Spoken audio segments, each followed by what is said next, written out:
Welcome back to my channel to all my friends. अब हम लोग EVS के टॉप 10 क्वेश्चंस को देखेंगे जो कि पिछले एग्जाम में पूछे भी गए हैं। तो हमारा पहला पॉइंट है बोरा चावल असम में खाए जाने वाले चावल हैं जो पकने के बाद चिपचिपे होते हैं। बोरा चावल एक चावल की प्रजाति है जो कि असम में पाया जाता है और इसे पकाने के बाद यह चिपचिपे हो जाते हैं। ये सवाल पिछले विगत सीटेट के क्वेश्चनों में पूछा गया है। दूसरा पॉइंट, सपेरों का दूसरा नाम कालबेलिया होता है। सपेरों को दूसरा नाम कालबेलिया होता है। अब बढ़ते हैं तीसरे पॉइंट की ओर। जंगलों को काटकर उसे जलाकर खेती करने की प्रक्रिया झूम खेती कहलाती है। विगत सालों में सीटेट में पूछा गया है कि झूम खेती किसे कहते हैं। तो जंगलों को काटकर उसे जलाकर खेती करने की प्रक्रिया को ही झूम खेती कहते हैं। झूम खेती के कुछ लक्षण। झूम खेती में एक ही खेत में अलग अलग फसल जैसे मक्का, चावल, मिर्च और सब्जियां को उगाया जाता है। इस खेती में खेत को 1 से 2 साल तक छोड़ दिया जाता है। उसके बाद हमारे 5वें पॉइंट की ओर। खेजड़ी का पेड़ जो कि राजस्थान में पाया जाता है, इसको बचाने के लिए 1731 में अमृता देवी बिश्नोई ने 363 महिलाओं के साथ बलिदान कर दिया। खेजड़ी जो कि एक राजस्थान में पाए जाने वाला पेड़ है, उसको बचाने के लिए अमृता देवी और उनके साथ 363 महिलाओं ने अपना बलिदान कर दिया।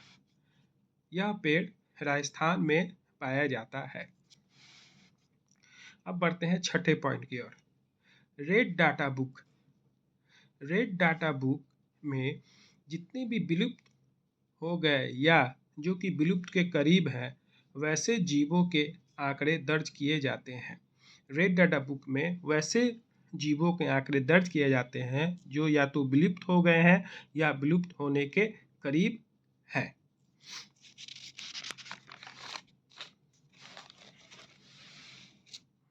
अब बढ़ते हैं अपने 7वें पॉइंट की ओर। रेड डाटा बुक को IUCN प्रकाशित करता है। रेड डाटा बुक को कौन प्रकाशित करता है? IUCN, जिसका कि फुल फॉर्म होता है international union for conservation of nature. Red data book को कौन इशू करता है या प्रकाशित करता है? IUCN, और इसका पूरा नाम होता है international union for conservation of nature.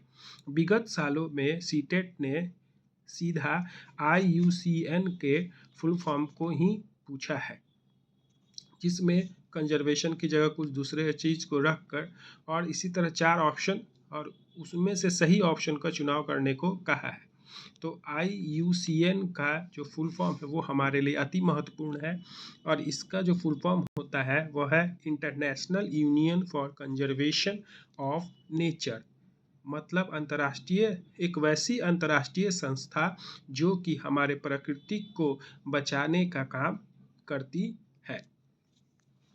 अब बढ़ते हैं हम अपने 8वें टॉप लाइन की ओर, पॉइंट की ओर। भारत के कुल तट रेखा मतलब जो समुद्र के किनारे जो जमीन है, वो भारत के कुल तट रेखा मतलब समुद्र के पास जो समुद्र के नज़दीक जो हमारा ज़मीन है उसकी कुल लंबाई 7516.6 किलोमीटर है।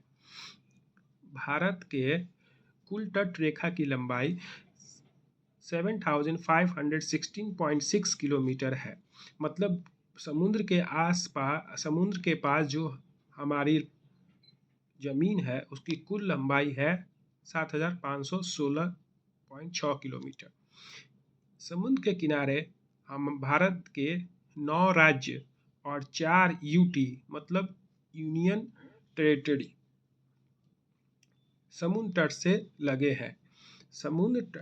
समुद्र से भारत के 9 राज्य और 4 यूनियन टेरिटरी सटे हुए हैं। मतलब ये जितने भी राज्य हैं, 9 राज्य और 4 यूनियन टेरिटरी समुद्र के जस्ट बगल में है। अब बढ़ते हैं हम अपने 9वें पॉइंट की ओर। हमारा जो 9वां पॉइंट है उसमें 3R का फुल फॉर्म क्या है? जो 3R का फुल फॉर्म है रिड्यूस, रीयूज, रिसाइकिल। 3R का फुल फॉर्म है रिड्यूस, रीयूज, रिसाइकिल। अब हम इसका मतलब समझेंगे। 3R का जो यूज है वो हमारे नेचर को बचाने के लिए दिया गया एक फार्मूला है।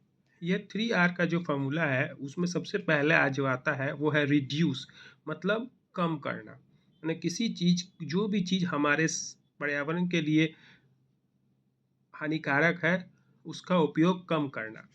दूसरा रीयूज, मतलब जो हमारे पर्यावरण के लिए लाभदायक है उस चीज़ का हम लोग एक बार उपयोग ना करके हमेशा उसको प्रयोग में ला सके, इसको हम कहते हैं रीयूज।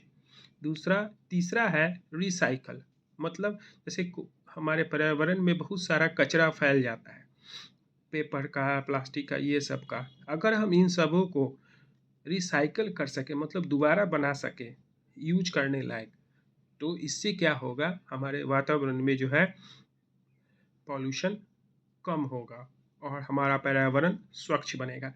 इसी स्वच्छता को ध्यान में रखते हुए ये 3R का फार्मूला जो है दिया गया है। अब बढ़ते हैं हम 10वें पॉइंट की ओर। हमारा 10वां पॉइंट है EVS learning should begin from. EVS में जो अधिगम करवाया जाता है वो कैसे होता है? तो EVS में जो अधिगम होता है वो नोन टू अननोन की ओर कर दिया जाता है। पहले बच्चे को यह बताया जाता है कि देखो यह पेड़ है, यह हरे रंग का, इसमें हरे रंग के पत्ते हैं।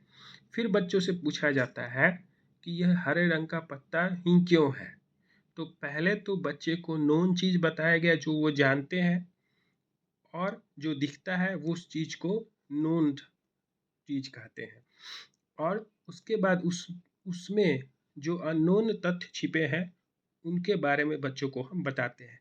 इसलिए EVS learning should begin from known to unknown.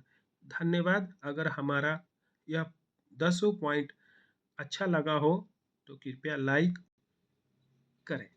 धन्यवाद।